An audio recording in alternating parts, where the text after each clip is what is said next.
तो दोस्तों आज मैं निकल आया हूँ धनगढ़ी गेट और आज तारीख है 25 जुलाई।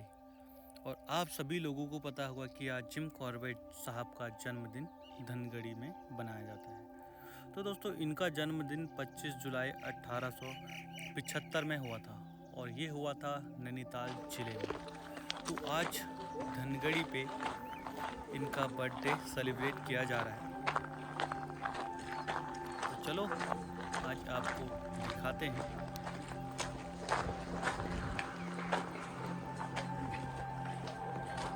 तो देखिए ये हट है, हट के नीचे से जिम कॉर्बेट साहब की मूर्ति है।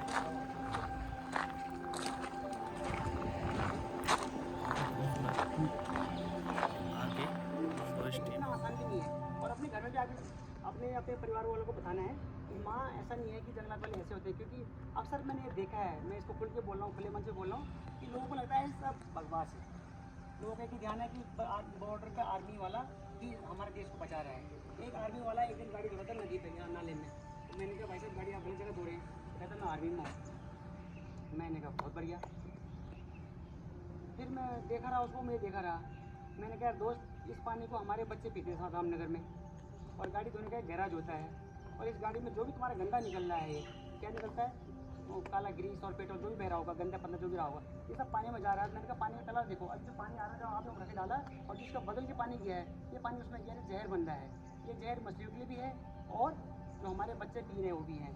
तो मैंने कहा हम भी कुछ काम नहीं करते हैं, और मैंने कहा इतना गर्व भी मत करो कि हमें जो फख्र होता है हम उसको फिर भूल जाएं। हमें आप पे फख्र है, हमें गर्व करते हैं आप पे, लेकिन आपको इतना अहंकार भी नहीं होना चाहिए कि मैं आर्मी वाला हूँ।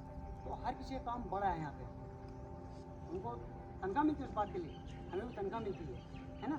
हर किसी का काम अपने जगह बड़ा है। आज आप पढ़ रहे हैं, आपका काम बहुत बड़ा है, क्योंकि कल आपने क्या बनना है, जो भाई साहब ने बोला भी, एक बच्चा डायरेक्टर सोचेगा मैं डायरेक्टर बनूंगा यहाँ पे, है ना। कल आपने से कोई सोचेगा मैं फॉरेस्टर बनूंगा, रेंजर बनूंगा, ये आज आप सोचेंगे कल आप बनेंगे, है ना। मैं इस कर्म को आगे बढ़ाते हुए रेन साहब आशीर्वाद स्वरूप चलो तो अंदर आप प्लीज, आप तो आप जानते ही हैं हेडमैन तो दो ही है अंदर जी।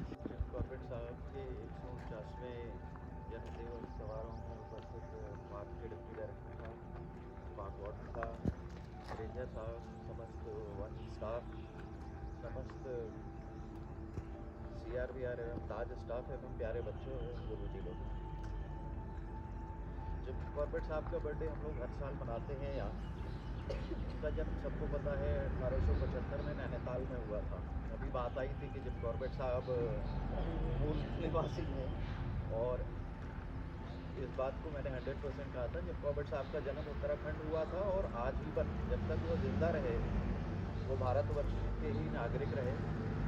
वो यहाँ से केन्या ज़रूर चले गए थे, नेरी में उनकी डेथ हुई 1955 में, लेकिन वो भारत के नागरिक के तौर पे जैसे हम लोग लगान देते हैं खेत की, सिंचाई, कूल की, वो सारे टैक्स जमा करते रहे।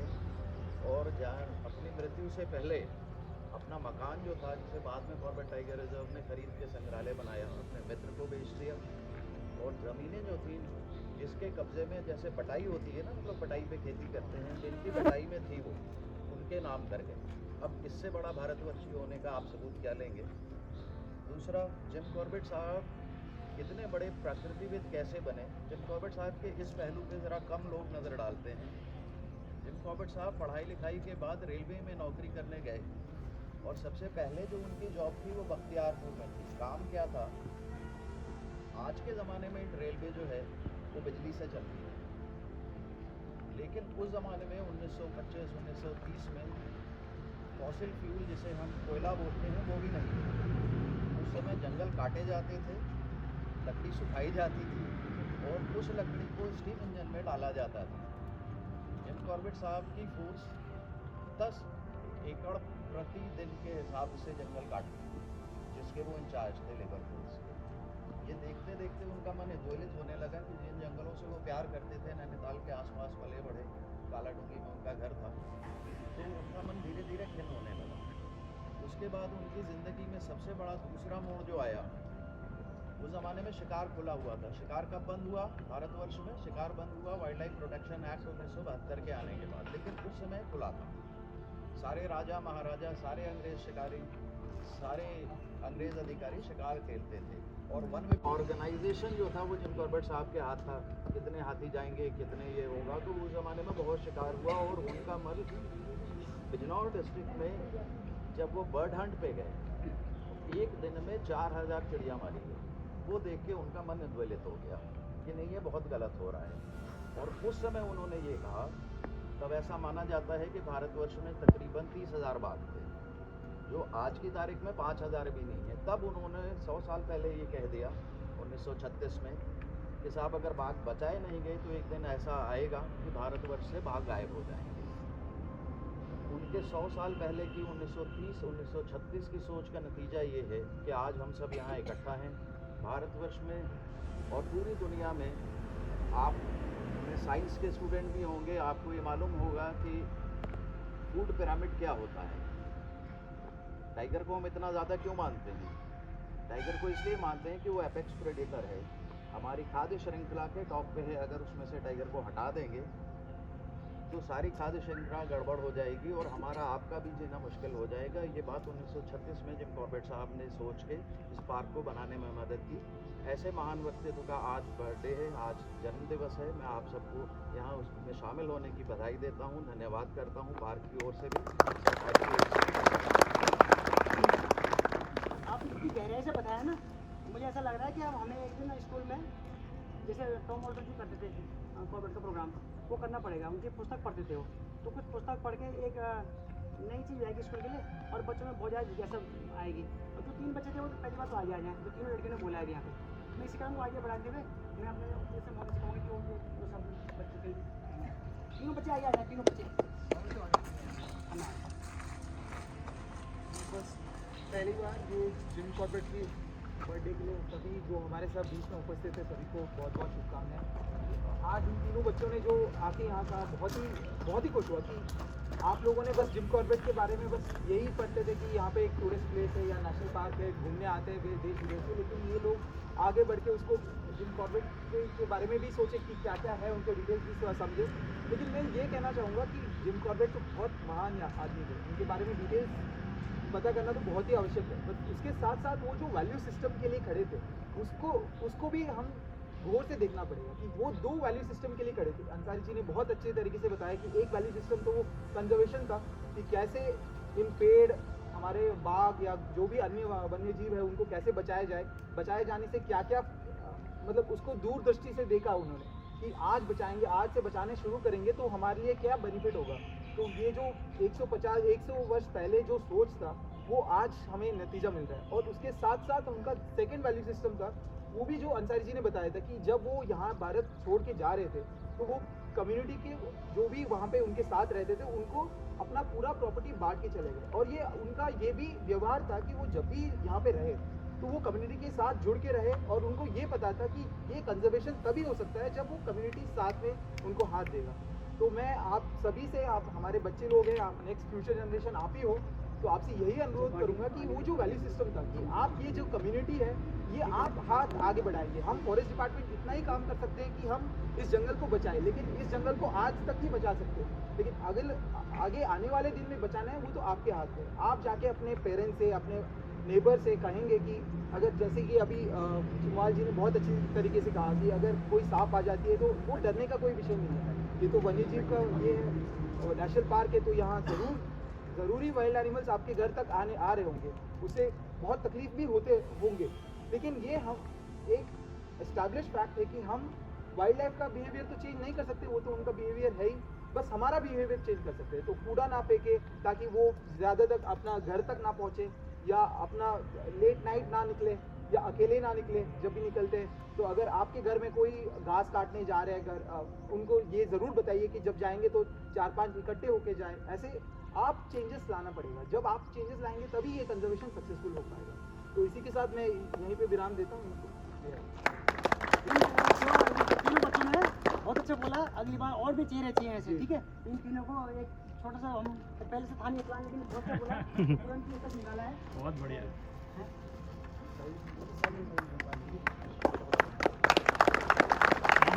सामने देखो, शाबाश। बहुत बढ़िया। जोरदार तालियां।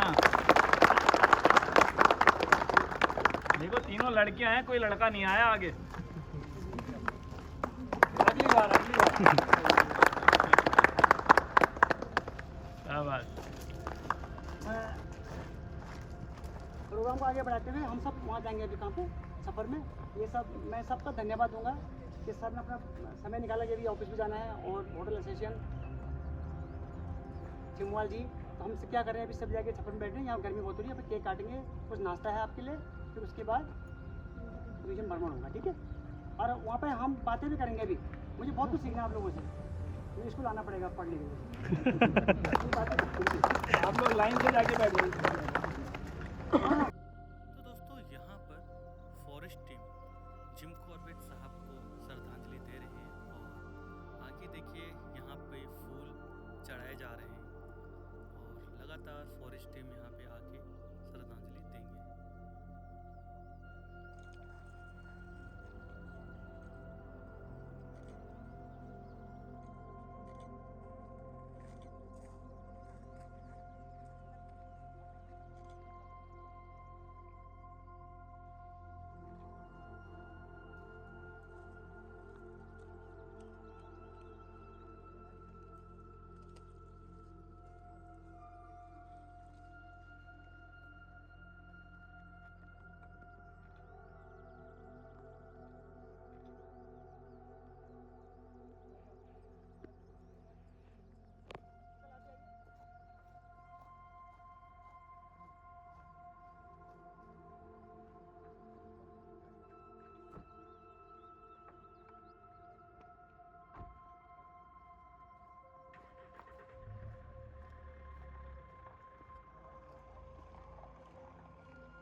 यहीं पास जीआईसी ढिकली से आए हुए हैं बच्चे जिनको म्यूज़ियम दिखाने के लिए लाया गया है। और यहाँ पर देखिए केक बांटा जा रहा है सभी बच्चों को।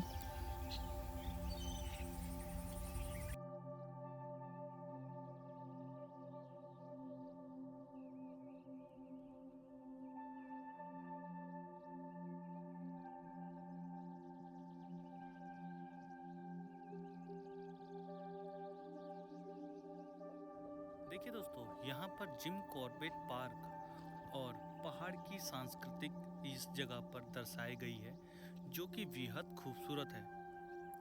ये बहुत प्यारा कल्चर है पहाड़ का। और देख सकते हैं आप साइड में पहाड़ के मकान किस तरीके के होते हैं, वो भी इस दीवार पे दर्शाया गया है।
इंसानों को भी जानवरों को भी होता है, सबको होता है। काफ़ी ज़्यादा सुंदर है। टायर देखा वैसे?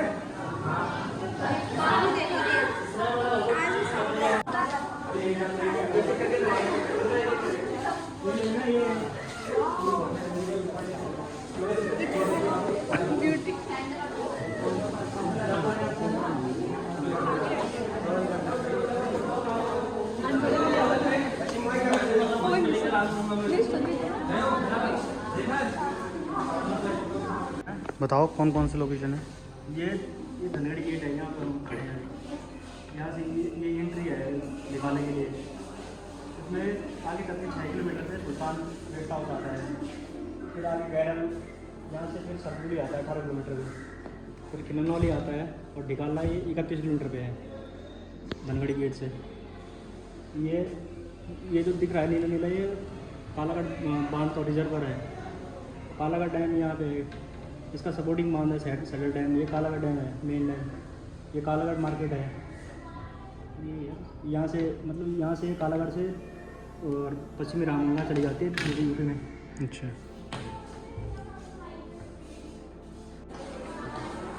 यहाँ सामने क्या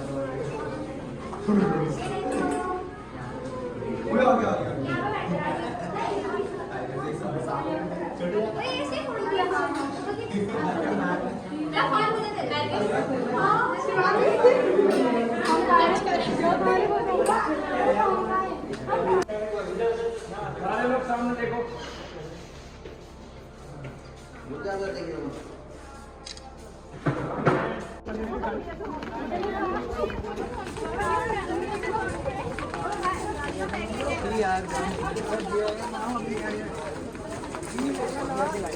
मिलते हैं फिर से।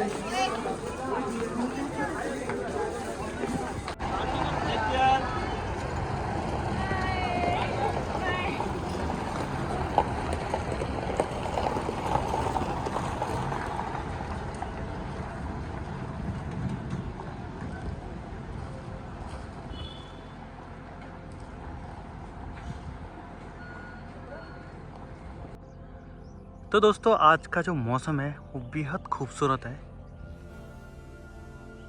और मैं धनगढ़ी से निकलकर ग्राउंड में आ गया हूँ, और आज की वीडियो भी यहीं समाप्त करते हैं। तो कैसी लगी आज की ये वीडियो? अगर अच्छी लगी हो तो लाइक, कमेंट, शेयर, सब्सक्राइब ज़रूर करें। और हाँ, जो मेरे नए व्यूअर्स हैं वो भी चैनल सब्सक्राइब कर लें। जिम कॉर्बेट से आपको ऐसी वीडियो देखने को मिलती रहेगी।